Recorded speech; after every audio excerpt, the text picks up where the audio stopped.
ओम शांति। आज के बाबा के 1 तारीख के महावाक्य हैं। बाबा ने हम बच्चों को कहा है कि बच्चे तुम्हें पूरा बैगर बनना है। बैगर अर्थात बाबा कहते हैं कि बच्चे इस दुनिया में तुम्हारा कुछ भी नहीं है। आत्मा अकेली आई थी, अकेले ही वापस जाना है। इस दुनिया में तो हम केवल पार्ट बजाने के लिए आए हैं। एक मेहमान समझ करके हमें अपने आप को रहना है। इसलिए बाबा हम बच्चों को हमेशा याद दिलाते हैं कि बच्चे पूरा इस कलयुगी दुनिया से अपनी बुद्धि को हटा लो, क्योंकि जब तक हमारा इस कलयुगी दुनिया से बुद्धि योग नहीं हटेगा तब तक वास्तव में परम पिता परमात्मा को हम सच्चे दिल से याद नहीं कर सकेंगे। और जब तक बाबा से कनेक्शन नहीं जुड़ेगा तब तक आत्मा की बैटरी चार्ज नहीं होगी।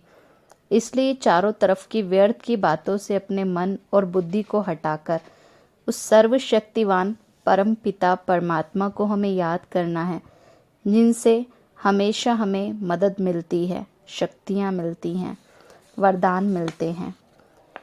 तो आज बाबा ने कहा, मीठे बच्चे सदगति में जाना है तो बाप से प्रतिज्ञा करो। मीठे बच्चे सदगति में जाना है तो बाप से प्रतिज्ञा करो कि बाबा हम आपको ही याद करते रहेंगे। प्रश्न है, किस पुरुषार्थ के आधार पर सतयुगी जन्म सिद्ध अधिकार प्राप्त होता है? किस पुरुषार्थ के आधार पर सतयुगी जन्म सिद्ध अधिकार प्राप्त होता है? उत्तर है, अभी पूरा बैगर बनने का पुरुषार्थ करो।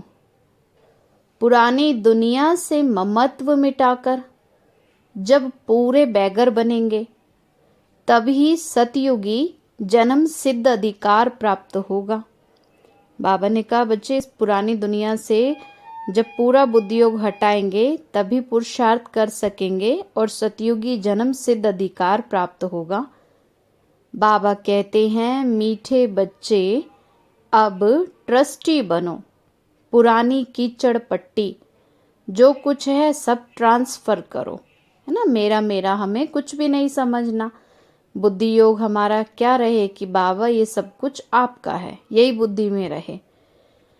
बाप और वर्षे को याद करो तो तुम स्वर्ग में आ जाएंगे। विनाश सामने खड़ा है, इसलिए अब पुरानी बैगेज समेट लो। बाबा कहते इस कलयुगी दुनिया से अब पूरा सब कुछ बुद्धि योग हमें हटा लेना है।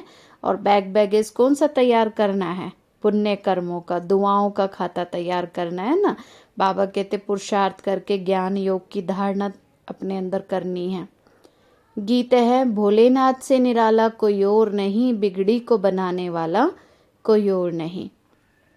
ओम शांति। बाबा ने कहा, तुम हो स्टूडेंट, ऊंचते ऊंच नॉलेजफुल बाप तुमको पढ़ाते हैं तो नोट्स भी जरूर लेने चाहिए ना। बाबा इतना ऊंचा ज्ञान दे रहे हैं तो हमें क्या करना, उसको नोट जरूर करना चाहिए, क्योंकि फिर रिवाइज करना होता है ना। औरों को समझाने में भी सहज होता है, दूसरों को भी रिवाइज करा सकते हैं। नहीं तो माया तो ऐसी है जो बहुत पॉइंट्स भुला देती है। इस समय तुम बच्चों की लड़ाई है माया रावण के साथ। बाबा कहते आपस में मनुष्यों से हमें कोई वैर भावना नहीं रखनी है, आपस में एक दूसरे से लड़ना नहीं है, लेकिन बाबा क्या कहते, युद्ध करनी है तो अपनी बुराइयों से, माया रावण से। जितना तुम शिव बाबा को याद करेंगे उतना ही माया भुलाने की कोशिश करेगी, है ना। बच्चे जब भी योग करने बैठते हैं तो माया क्या करती है, व्यर्थ के ख्यालात बुद्धि में लाती है। माया कहेगी बस जल्दी उठ जाओ और मत योग करो, है ना, बहुत सारे काम करने हैं, सो जाओ। तो ये सब क्या है, माया व्यर्थ के ख्यालातों में फंसाती है, बाबा से दूर करने की कोशिश करती है। तो जितना तुम शिव बाबा को याद करेंगे उतना ही माया भुलाने की कोशिश करेगी, ज्ञान की पॉइंट भी भुलाने की कोशिश करेगी। कभी कभी बहुत अच्छी पॉइंट्स याद आएंगी, फिर वहाँ की वहाँ ही गुम हो जाएंगी, क्योंकि ये ज्ञान है नया। बाबा क्या कहते हैं बच्चे, ये सबसे ऊंची मत है ना, ईश्वरीय मत है, तो ये हर किसी की बुद्धि में ये ज्ञान नहीं बैठ सकता। बाबा कहते जो पूरा अपने मन और बुद्धि को एकाग्र रखते हैं, व्यर्थ की बातों से दूर रहते हैं, उनके मन में ही ज्ञान की बातें चलती रहती हैं। बाबा कहते हैं कल्प पहले भी ये ज्ञान तुम ब्राह्मणों को दिया था। बाबा ने 5000 वर्ष पहले भी संगम युग पर हम बच्चों को ऐसे ही पढ़ाया था। ब्राह्मणों को ही अपना बनाते हैं ब्रह्मा के मुख द्वारा। ये बातें कोई गीता में लिखी हुई नहीं है। शास्त्र तो पीछे बनते हैं। शास्त्र तो कब बने, बाद में द्वापर युग में बने। जब धर्म स्थापन करते हैं उस समय सब शास्त्र नहीं बनते हैं। बाबा कहते हैं बच्चे, इस समय बाबा करके हमें सत्य धर्म की स्थापना कर रहे हैं, फिर द्वापर युग में और धर्म बनेंगे, तो एकदम से तो शास्त्र नहीं बन जाते। बाद में क्या करते हैं, मनुष्य यादगार के रूप में शास्त्र लिखना शुरू कर देते हैं। तो बच्चों को समझाया है, पहले पहले है ज्ञान, पीछे है भक्ति। पहले सतो प्रधान, फिर सतो रजो तमो में आते हैं।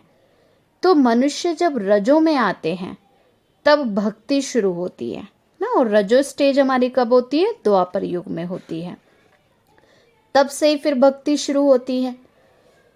सतो प्रधान समय भक्ति होती नहीं। सतयुग में तो क्योंकि सभी भरपूर होते हैं तो इसलिए वहां कुछ भी भगवान से मांगने की आवश्यकता नहीं पड़ती है।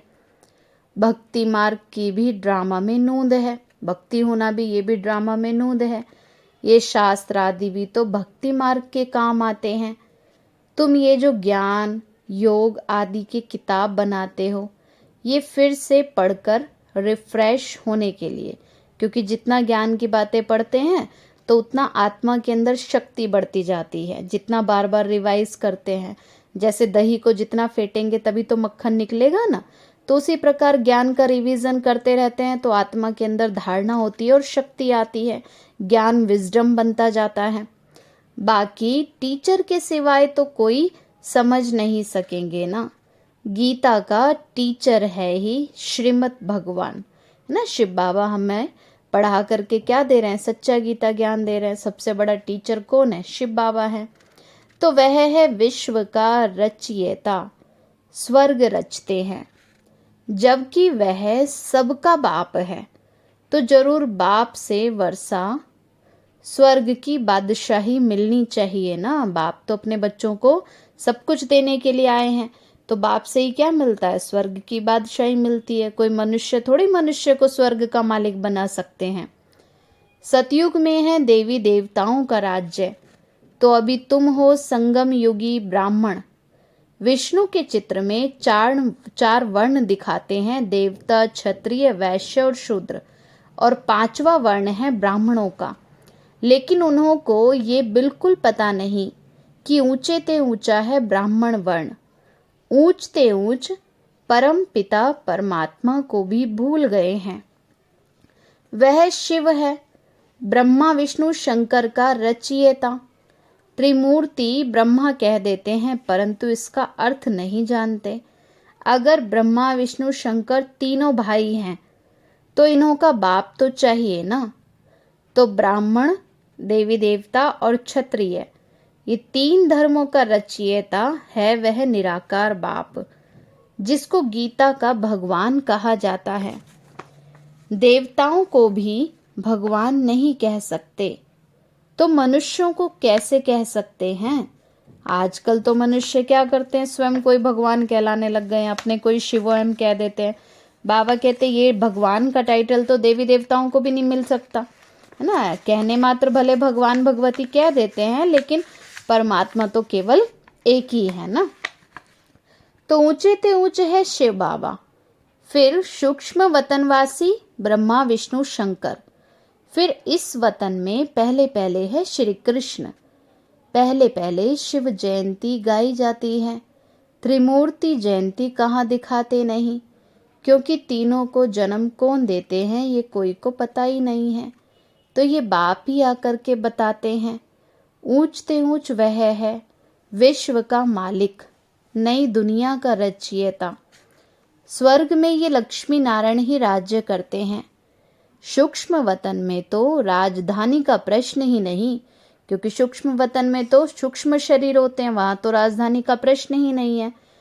यहाँ जो पूज्य बनते हैं उन्हों को ही पुजारी बनना है। वही आत्माएं जन्म लेते लेते कलयुग में आते आते पुजारी बन जाते हैं। देवताएं क्षत्रिय, वैश्य, शूद्र, अब फिर ब्राह्मण बने हैं। तो ये वर्ण भारत के ही हैं और कोई इन वर्णों में नहीं आ सकते। इन 5 वर्णों में सिर्फ तुम चक्कर लगाते हो। बाबा कहते जो देवता धर्म की आत्मा आती होती हैं वही शुरू से लेकर अंत तक सारे वर्णों में चक्कर लगाते हैं। 84 जन्म भी तुमको ही पूरे लेने पड़ते हैं। तुम जानते हो बरोबर हम भारतवासी जो देवी देवता धर्म वाले हैं वही 84 जन्म लेंगे। तो ये ज्ञान का तीसरा नेत्र सिर्फ तुम ब्राह्मणों का ही खुलता है, फिर ये ज्ञान ही प्रायलोप हो जाता है। फिर गीता शास्त्र कहाँ से आया? क्राइस्ट जब धर्म स्थापन करते हैं तब बाइबल नहीं सुनाते, वह धर्म स्थापन करते हैं पवित्रता के बल से। बाइबल आदि तो बाद में बनते हैं, जब उनकी वृद्धि होती है तब फिर चर्च आदि बनते हैं। वैसे ही आधा कल्प के बाद भक्ति मार्ग शुरू होता है।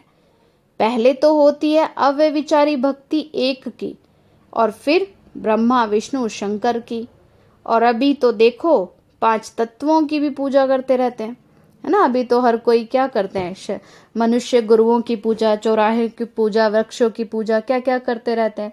तो भक्ति में भी कितना अंधविश्वास आता जाता है। इसको ही कहा जाता है तमो प्रधान पूजा। वह भी होनी है जरूर। तो भक्ति मार्ग में शास्त्र भी चाहिए। तो ये शास्त्र सब कब बने? बाद में बने। गीता भी बाद में द्वापर युग में बनाई गई, लेकिन प्रैक्टिकल में तो इस समय बाबा हम बच्चों को सच्चा गीता ज्ञान दे रहे हैं। देवी देवता धर्म का शास्त्र है गीता। ब्राह्मण धर्म का कोई शास्त्र नहीं है, क्योंकि इस समय बाबा कोई शास्त्र पढ़कर हम बच्चों को नहीं सुनाते हैं। बाबा तो हम बच्चों को सारे शास्त्रों का सार बताते हैं। वास्तविकता क्या है वो सत्य मत इस समय शिव बाबा हम बच्चों को देते हैं। तो अब महाभारत लड़ाई का भी वृतांत गीता में है। महाभारत लड़ाई का वर्णन किया गया है गीता में। तो वास्तव में बाबा क्या कहते हैं, बच्चे कोई सच में लड़ाई आदि की बात थोड़े ना है। युद्ध हमारी इस समय किससे चल रही है? माया से चल रही है। बाबा कभी ये थोड़ी कहेंगे कि भाई भाई आपस में झगड़ा करें। तो कहते हैं रुद्र ज्ञान यज्ञ से विनाश ज्वाला निकली। जरूर जब विनाश हो तभी तो सतयुगी राजधानी स्थापन हो ना। तो भगवान ने ये ज्ञान यज्ञ रचा है, इसको रुद्र ज्ञान यज्ञ कहा जाता है। ज्ञान भी शिव बाबा ही देते हैं। भारत का शास्त्र वास्तव में एक है। जैसे क्राइस्ट का बाइबल है, तो उसकी जीवन कहानी को ज्ञान नहीं कहा जाता है, अपना है ज्ञान से मतलब। ज्ञान देने वाला भी तो एक है, वही विश्व का मालिक है। शिव बाबा ही है ना जो पूरे विश्व का मालिक है, और आकर के हम बच्चों को सच्चा ज्ञान दे रहे हैं। बल्कि उसको ब्रह्मांड का मालिक कहा जाएगा। सृष्टि का मालिक वह नहीं बनते। कौन नहीं बनते सृष्टि का मालिक? शिव बाबा नहीं बनते। तो तुम बच्चे सृष्टि के मालिक बनते हो। बाबा कहते हैं हम ब्रह्मांड के मालिक जरूर हैं। तुम बच्चों के साथ ब्रह्मलोक में रहते हैं ना। जैसे बाबा वहाँ रहते हैं तो हम भी जैसे बाबा वहाँ रहते हैं तो हम भी वहाँ ही जाएंगे ना। हम भी तो मालिक ठहरे ना। तो बाप कहते हैं तुम सब आत्माएं मेरे साथ ब्रह्मांड में रहती हो, तो हम भी और तुम भी ब्रह्मांड के मालिक हैं। परंतु तुम्हारा पद तो मेरे से भी ऊंचा है। देखो बाबा अपने से भी ऊंचा किसको करते हैं? बच्चों को करते हैं। बाबा कहते हैं तुम तो महाराजा महारानी भी बनते हो। तुम ही पूज्य से फिर पुजारी बनते हो।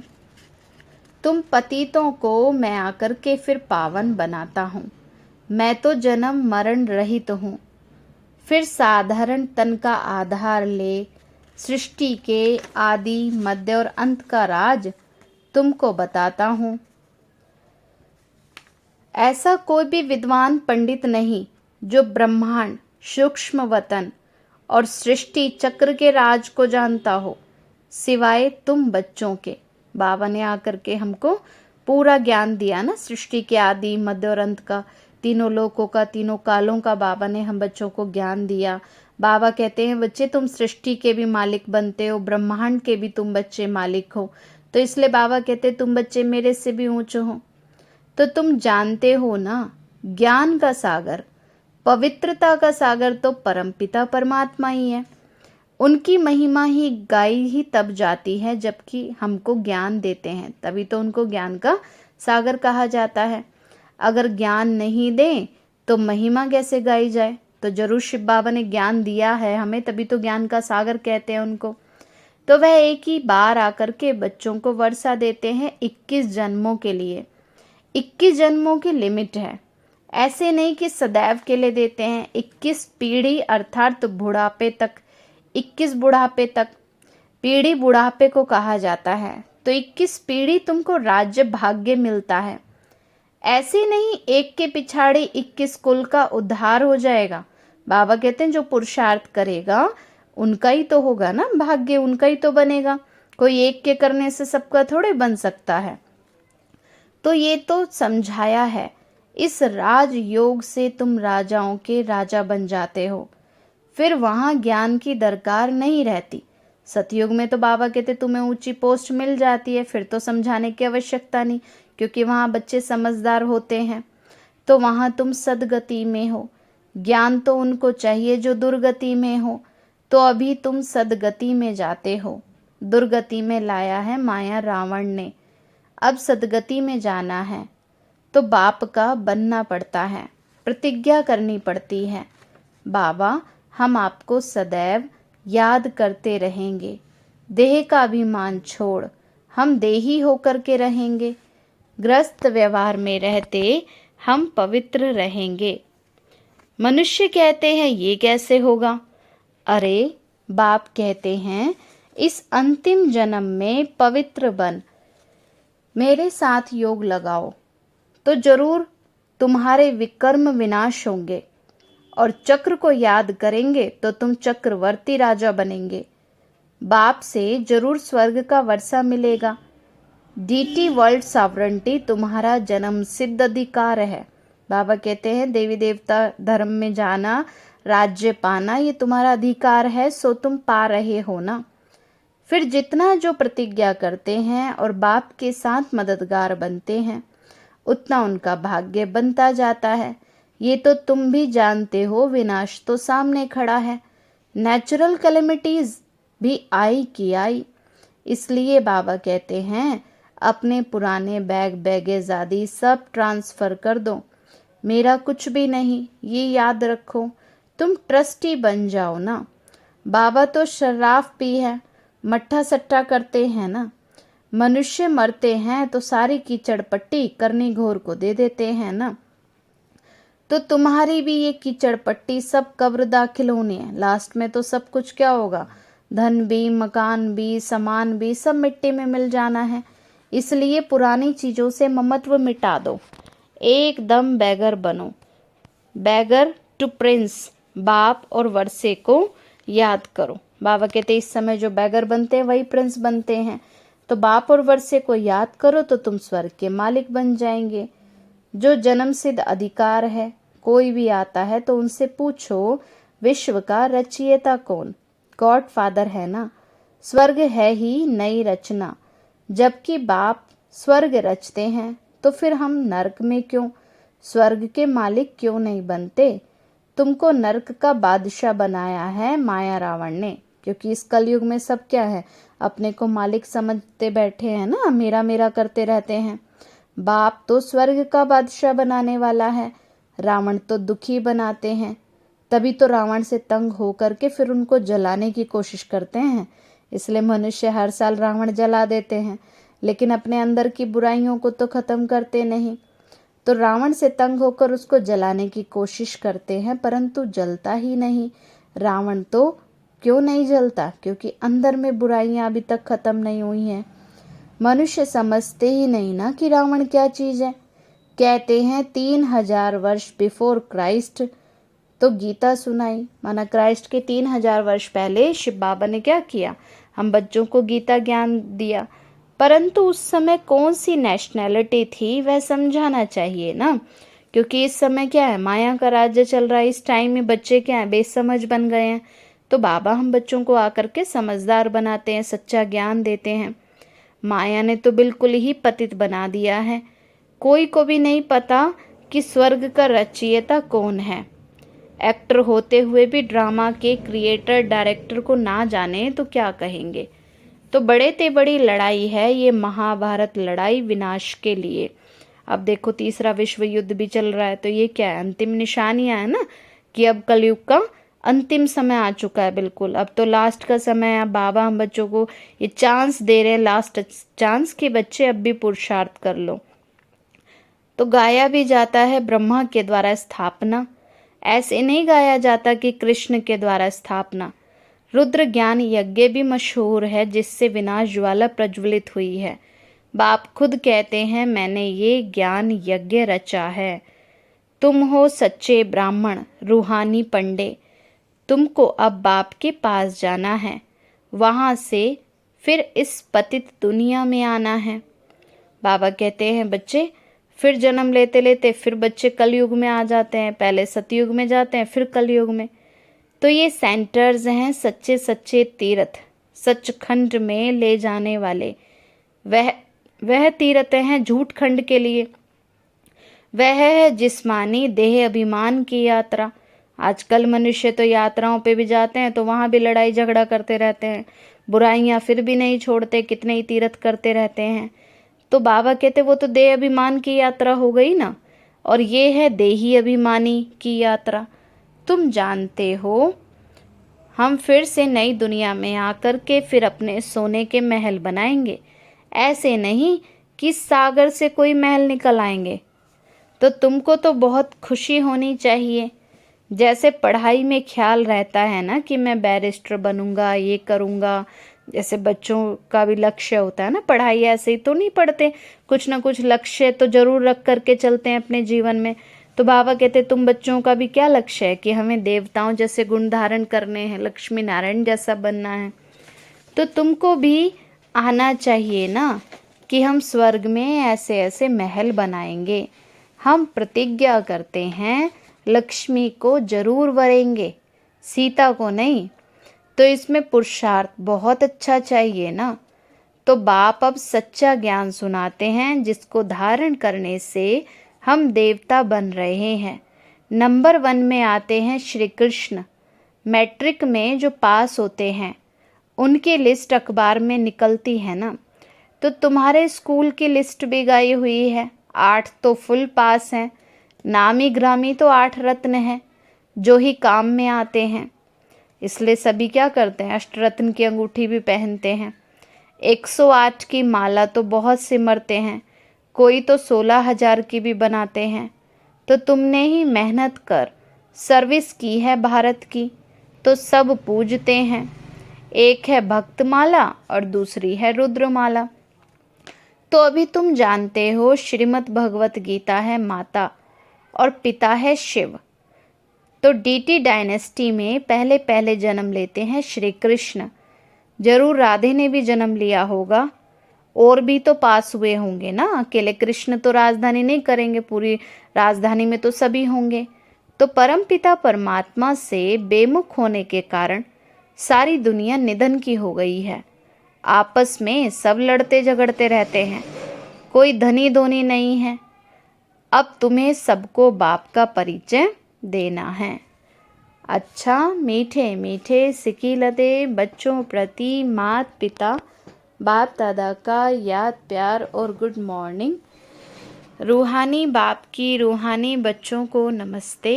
रूहानी हम बच्चों की रूहानी माता पिता बाप दादा को नमस्ते नमस्ते नमस्ते बाबा नमस्ते।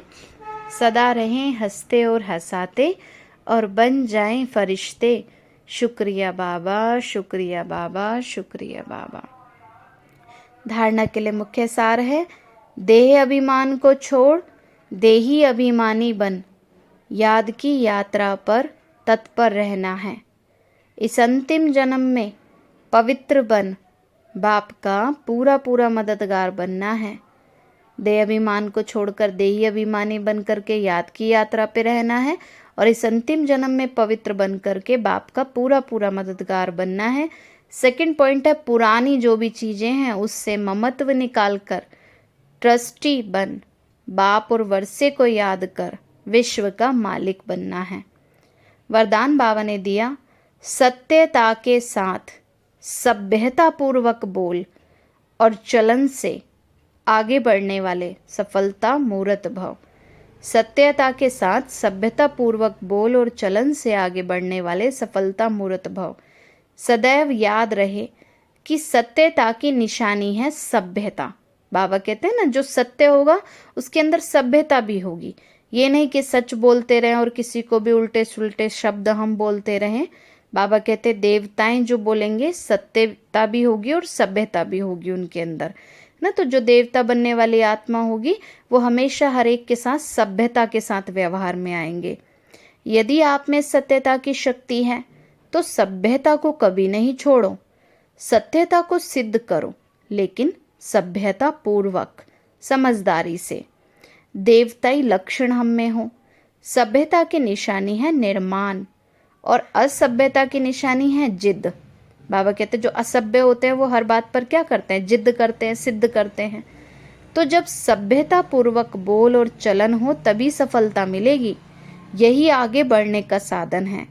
अगर सत्यता है और सभ्यता नहीं है तो सफलता नहीं मिल सकती। इसलिए बाबा क्या कहते हैं, सभ्य बनना है। देवताओं के समान हमारे बोल हो और हमारा व्यवहार हो सभ्यता के साथ हो।